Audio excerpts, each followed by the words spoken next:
Hey everyone, it's Ryan Bradshaw, your instructor for business law. Today we're talking Chapter 13, International Law.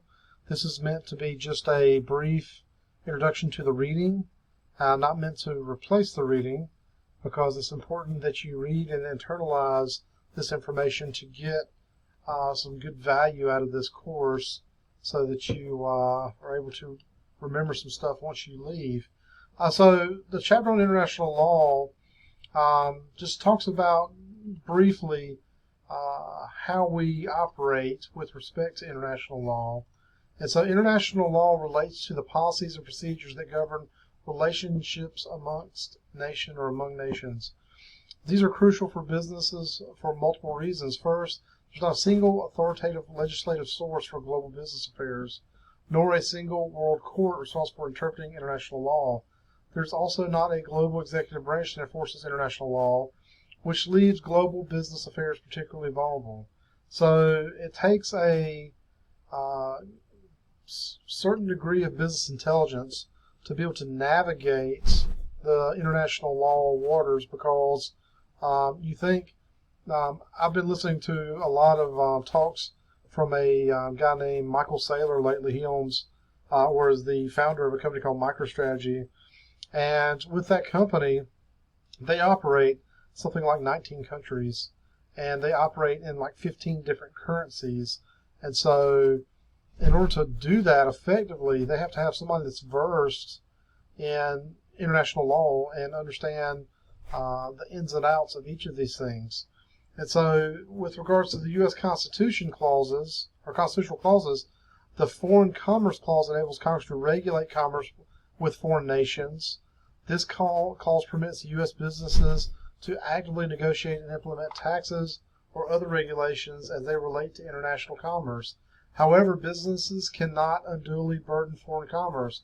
For example, General Motors, which is based in Michigan, cannot suggest that the state impose a 50% tax on foreign-made automobiles sold in the States, while not imposing the same tax on U.S.-made vehicles. Michigan can, however, impose a 10% tax on all automobile sales in the state to offset the cost of foreign trade and commerce. The second important clause related to international law is the Treaty Clause, which states that the President has the power by and with the advice and consent of the Senate to create treaties with other nations. This clause restricts treaties to federal authority, meaning that states do not have the power to enter a treaty with another nation. For example, the United States and Mexico can sign a treaty to reduce trade barriers between both nations, but the state of Texas cannot sign a treaty with Mexico to reduce trade barriers between Texas businesses and Mexico. Additionally, any treaty established with other countries becomes U.S. law, and any conflicting laws will be null and void. So, a couple different sources of international law. You have treaties, customs, and organizations. So, customs are general practices between nations that guide their business relationships. According to the Statute of International Court of Justice, international customs are accepted as law. While customary international law, CIL, is not written, nor does it require ratification to become binding, CIL nonetheless provides guidelines for how nations conduct business affairs. International treaties and other agreements between nations are authorized and ratified by the country that acknowledge their legality.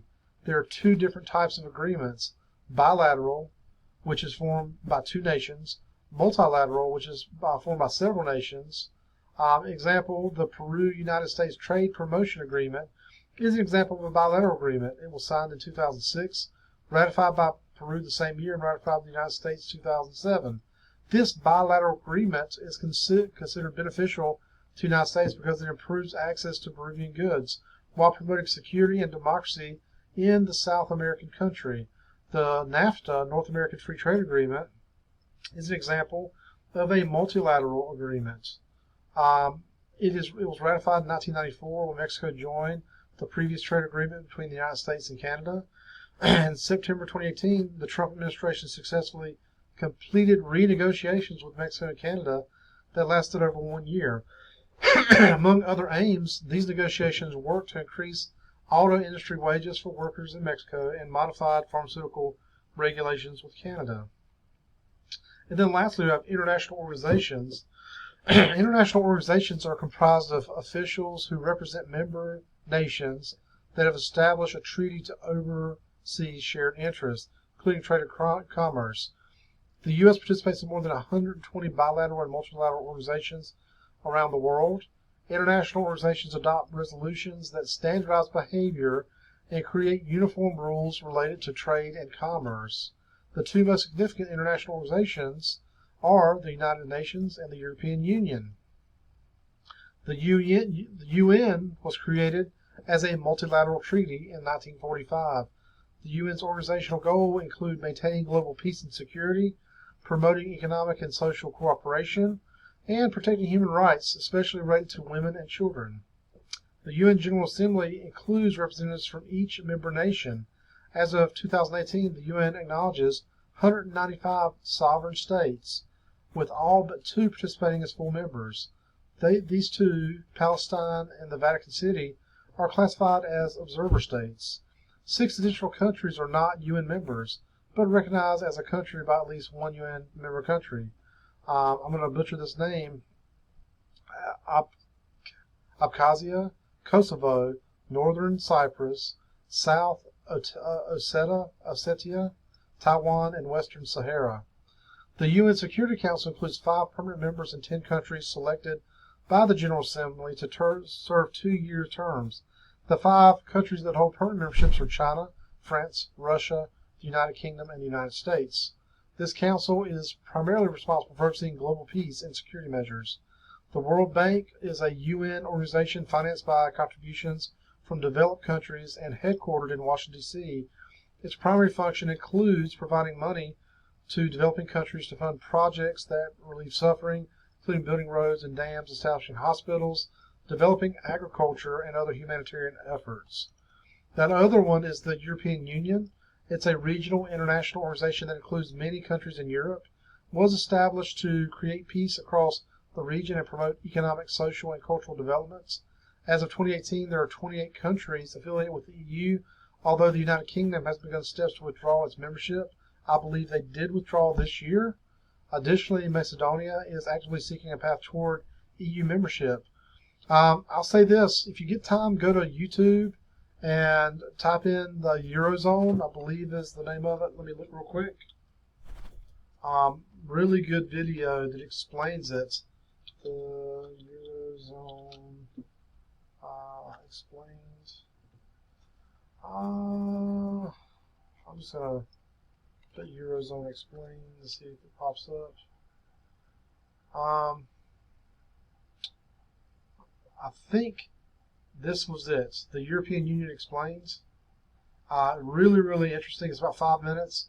And you should take a opportunity to watch that. I will try to include a link to Where this. is the European Union? Yeah. Obviously here somewhere, but much like the European continent itself. Yeah, I'll include a link to this in the email I'm going to send out with this information. So be on the lookout for that. And take the 5 minutes to watch it. Really interesting, and explains kind of what a mess the European Union is from a logistics standpoint and understanding the rules and ways each country works. And then lastly, sovereignty. National sovereignty defines a nation. While clearly defined borders and independent government also set parameters for a nation, sovereignty is an important legal principle that allows nations to enter negotiated treaties with other countries and honor territorial boundaries. Sovereignty means a nation has an individualism of a nation. So read through that.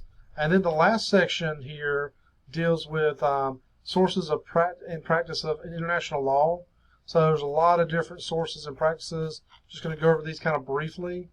One of the most important governing documents for international law is the United Nations Convention on Contracts for International Sale of Goods, which is the acronym CISG, which was established in 1980. This law governs contracts of countries that have been ratified as the priority contract for trade. By January 2018, 84 countries had adopted the CISG, including countries that account for more than 2/3 of all global trade. Those countries include the United States, Canada, China, Japan, Mexico, Argentina, Brazil, and most of the European countries. The CISG is enforced whenever international transactions occur without the presence of written contracts to govern those transactions. International principles and doctrines. There is a principle of comity, states that nations will defer to the laws and decrees of other nations when those laws are consistent with their own. So if something happens and their laws are within the boundaries of our own, yeah, we'll defer to their laws. The Act of State Doctrine is a law applicable in England and the United States. It states that these two nations will not pass legal judgment on public acts committed by a recognized government if those acts occur within the government's own territory. For example, the United States will not file a lawsuit against Petrobras, a Brazilian oil company, alleging price fixing, since the act of pricing oil occurs in Brazil, which is a nation that holds control over its own natural resources. And then Doctrine of Sovereign Immunity, which was introduced in the previous section, states that foreign nations are immune from U.S. jurisdiction when certain circumstances are applied. However, there are exceptions to this law. If a foreign country conducts commercial business activity in the United States and an entity in the United States files a lawsuit against the foreign business, then the foreign state is not immune from U.S. jurisdiction. So some international law enforcement. Common law system operates independently by developing their own rules that govern areas of business, such as torts and contracts. The United States has a common law system. 1/3 of all people in the world live in nations in which common law is practiced. Civil law systems based on their jurisdiction on Roman civil law, which utilizes statutory codes as a primary source of law.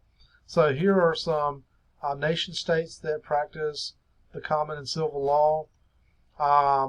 There's this last section, impact on international trade.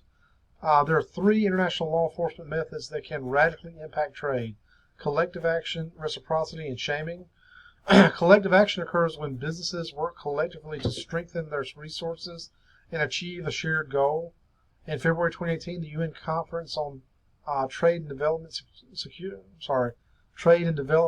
Secretary General argued that collective action can be one of the most effective methods for protecting international trade in the current global climate. Reciprocity is central to international trade and at the core of the CIL. It happens most commonly in international business exchanges as countries lower import duties or other trade barriers in exchange for mutual arrangements extended by the other country. Reciprocity can be beneficial to the nations involved, or it can be punitive. In 2016, presidential candidate Donald Trump campaigned for an international trade climate that would produce fairer options for the United States. And then lastly, shaming is a deliberate attempt to negatively impact a state, regime, or government leader's reputation by publicizing and targeting violations of international law, including customary norms, treaty breaches, and violations of organizational expectations. So this has been a brief kind of overview of the chapter. My expectation is that you'll go through, read the chapter, take notes, and make sure that you do the homework. If you do have any questions about it, please shoot me an email. I'm happy to talk. If you need to talk via phone, send me an email with your request and we'll schedule a phone call. All right, guys, I'm going to send you this out in a little bit, and I hope to talk to you soon. Have a good day.